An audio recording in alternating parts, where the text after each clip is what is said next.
Good morning students. महारानी Sudarshan college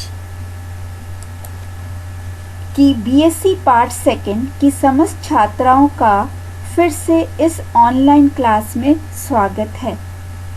आज हम इनऑर्गेनिक केमिस्ट्री में क्रोमैटोग्राफी का लास्ट टॉपिक रिटार्डिंग फैक्टर, मंदक उपादान RF, law of differential migration, विभेदी अभिगमन का सिद्धांत, एलुएंट एंड एलुएशन, निक्षालक एवं निक्षालन के बारे में अध्ययन करेंगे। Retardation factor RF. RF value of any component is not an absolute physical quantity, but at constant conditions its value for a particular substance is constant. Thus, by comparing RF values for known substance, unknown substance can be identified. किसी अवयव का RF मान यद्यपि परम भौतिक राशि तो नहीं होती, फिर भी निश्चित परिस्थितियों में इसका मान किसी अवयव के लिए अभिलाक्षणिक होता है। अतः किसी अवयव से RF मान का तुलना ज्ञात पदार्थ के RF मान के साथ करके अवयव की पहचान निश्चित की जा सकती है। Results of thin layer chromatography and paper chromatography are represented in terms of RF values. TLC एवं पेपर क्रोमैटोग्राफी के रिजल्ट को हम RF वैल्यू से रिप्रेजेंट करते हैं and RF value is the ratio of distance travelled by solute to the distance travelled by the solvent. RF बराबर distance travelled by solute to the distance travelled by solvent. किसी विलय पदार्थ द्वारा अपने उच्चतम सांद्रता वाले बिंदु से ऊपर की ओर तय की गई दूरी तथा विलायक द्वारा तय की गई दूरी के मध्य अनुपात को RF कहते हैं।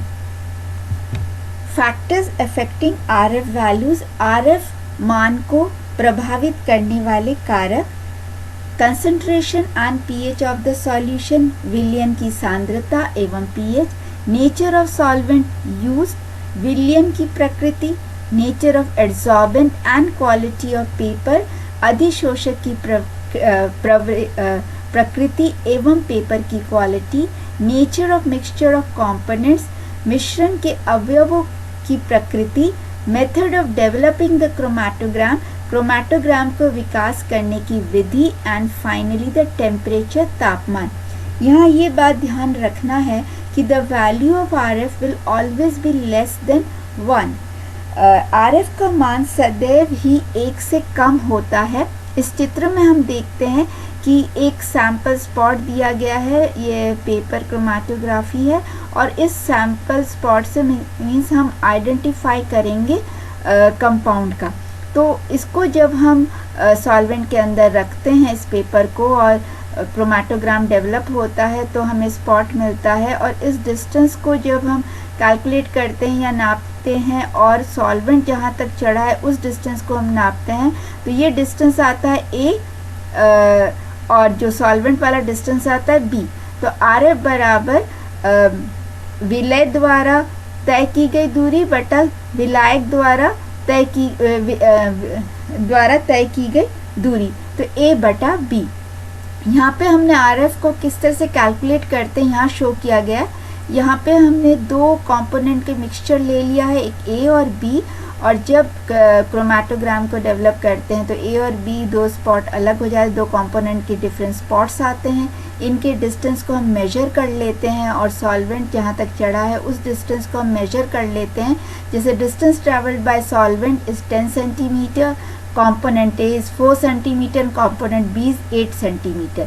तो RF A component के लिए जब हम निकालते हैं 4 divided by 10 that is the distance traveled by component A बटा distance traveled by the solvent, तो आता है 0.4।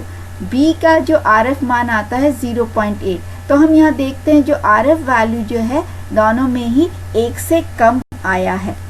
कभी कभी जो है RF का मान हम करेक्ट कैलकुलेट नहीं कर पाते हैं तो उस समय जहाँ हम कंपोनेंट सैंपल कंपोनेंट का स्पॉट डालते हैं वही हम एक स्टैंडर्ड सब्सटेंस या रेफरेंस सब्सटेंस जिसका हम ऑलरेडी आरएफ मान जानते हैं उसका भी स्पॉट डाल देते हैं और फिर हम उसी तरह से हम क्रोमेटोग्राम डेवलप करते हैं। यहाँ पे जो आरएफ वैल्यू जो होता है वो फिर स्टैंडर्ड रिटार्डेशन फैक्टर बन जाता है आरएसटी, और ये आरएसटी बराबर होता है सॉल्यूट या विलय के द्वारा तय की गई दूरी बटा रेफरेंस सब्सटेंस या स्टैंडर्ड सब्सटेंस के द्वारा तय की गई दूरी।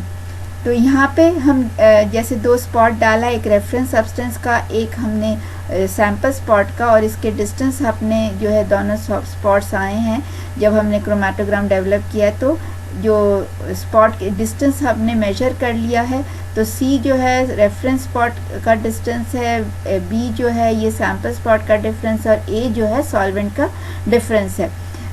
ये सॉल्वेंट के वो डिस्टेंस जो है ये सॉल्वेंट का डिस्टेंस है। तो हम जब RST निकालेंगे तो डिस्टेंस C जो है ये तो रेफरेंस सब्सटेंस है B, तो यहाँ पे क्या हो जाएगा B/C। कभी कभी जो है कुछ सब्सटेंसेस जैसे कि एमिनो एसिड्स है उनके जो है आरएफ वैल्यू बहुत ही करीब होता है, उनमें डिफरेंस बहुत कम होता है, सिमिलर होता है। तब हम जब किसी सॉल्वेंट के अंदर हम क्रोमेटोग्राम डेवलप करते हैं तो स्पॉट जो है क्लियरली जो है डिस्टिंक्ट नहीं आते हैं। जो स्पॉट्स जिसे इस तरह से दिखाया गया है, जैसे ये हमने मिक्सचर और स्पॉट पर हमने सैंपल स्पॉट डाला है तो ये क्लियरली डिस्टिंक्ट नहीं हुए हैं फर्स्ट सॉल्वेंट में। फिर नेक्स्ट हम क्या करते हैं, इस पेपर को 90 डिग्री एंगल में रोटेट करके फिर दूसरे सॉल्वेंट में इसको डालते हैं और इसका क्रोमेटोग्राम डेवलप करते हैं। तब हम देखते हैं कि ये जो है डिस्टिंक्ट स्पॉट हमें मिल जाते हैं। और इस जो क्रोमेटोग्राम है इसको हम बोलते हैं टू वे क्रोमेटोग्राम, और टू वे क्रोमेटोग्राम को हम हिंदी में बोलते हैं द्विपथ क्रोमेटोग्राम। ये इम्पॉर्टेंट है, एग्जाम में पूछा law of differential migration, separation or identification of substances is based on differential migration of components present in sample. This is due to the difference in the partition coefficient. Chromatography में किसी पदार्थ का पृथक्करण अथवा पहचान इसी सिद्धांत पर आधारित है